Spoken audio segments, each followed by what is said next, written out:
క్రీస్తునందు ప్రియమైన సహోదరి సహోదరులకు యేసుక్రీస్తు నామములో శుభములు. దేవుని యొక్క మహాకృప మీకు కలుగునుగాక. ఈరోజు దేవుడు మనకిచ్చిన మాట యెహెజ్కేలు గ్రంథము 9వ అధ్యాయము 8వ వచనం.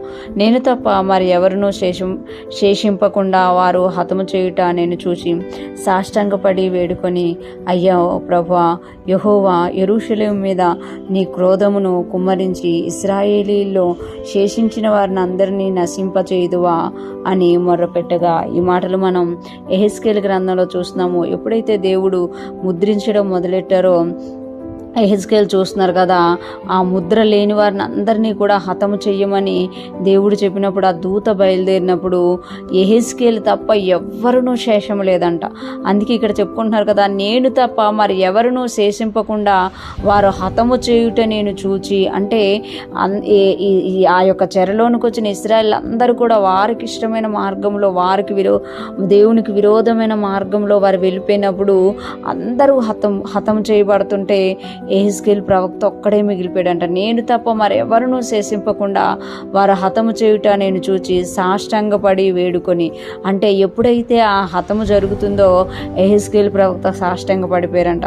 సాష్టాంగపడి దేవునికి వేడుకుంటున్నారు కదా, అయ్యో ప్రభువా యెహోవా, యెరూషలేము మీద నీ క్రోధమును కుమ్మరించి ఇశ్రాయేలీల్లో శేషించిన వారిని అందరినీ నశింపచేయుదువా అని మొర్రపెట్టగా, యెహెజ్కేలు ఒక్కడే కనబడుతుంటే వాళ్ళందరూ చచ్చిపోతే మరి శేషం ఉండాలి కదా, శేషం లేకపోతే ఎలాగా అని యెహోవాకు మొర్రపెడుతున్నారంట.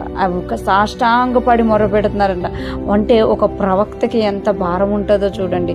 ప్రవక్తకి దేవుడు చూపించడమే కాదు, అది హతము చేయడం మొదలుపెట్టినప్పుడు ఆ శేషం కోసము ఆ యొక్క కొందరైనా ఉండి మరలా ఆ కొందరిలో నుండి దేవుని యొక్క ప్రజలు బయటికి రావాలి అన్న ఆ ఆశ ఈ ప్రవక్తలో మనం చూస్తున్నాం అనమాట.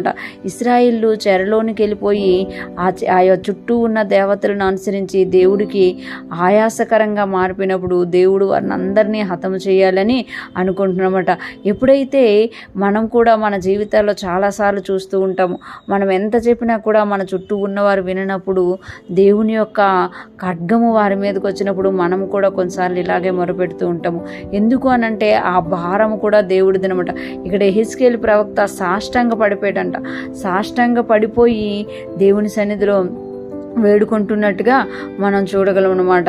ఈరోజు ఫ్రెష్ మన్నా వింటున్న ప్రతి ఒక్కరూ జ్ఞాపకం చేసుకోవాలి. ఎప్పుడైతే దేవుని ప్రజలు దేవునికి విరోధంగా మారిపోతుంటారో ప్రవక్తలు లేచి దేవుని ఎదుట సాష్టాంగ పడేవారిగా ఉంటారు. సాష్టాంగ పడడమే కాదు, దేవుని మనసును త్రిప్పేవారిగా ఉంటారు. మనం కూడా మన చుట్టూ ఉన్న ప్రజల కొరకు దేవుణ్ణి వేడుకునే వారంగా, దేవుని యొక్క ఖడ్గము నుండి వారు కాపాడబడాలని వేడుకునే వారిగా ఉందుముగాక. దేవుని కొరకు ఒక రాజ్యమును స్థాపించే వరకు మనము ప్రార్థించే వారంగా, దేవుని సన్నిధిలో కనిపెట్టేవారుగా, ఆయన చెప్పిన మాట విని దాని ప్రకారం నడిచేవారిగా ఉందుముగాక. దేవుని కృప మనందరికి తోడయుండి నడిపించునుగాక. ఆమేన్.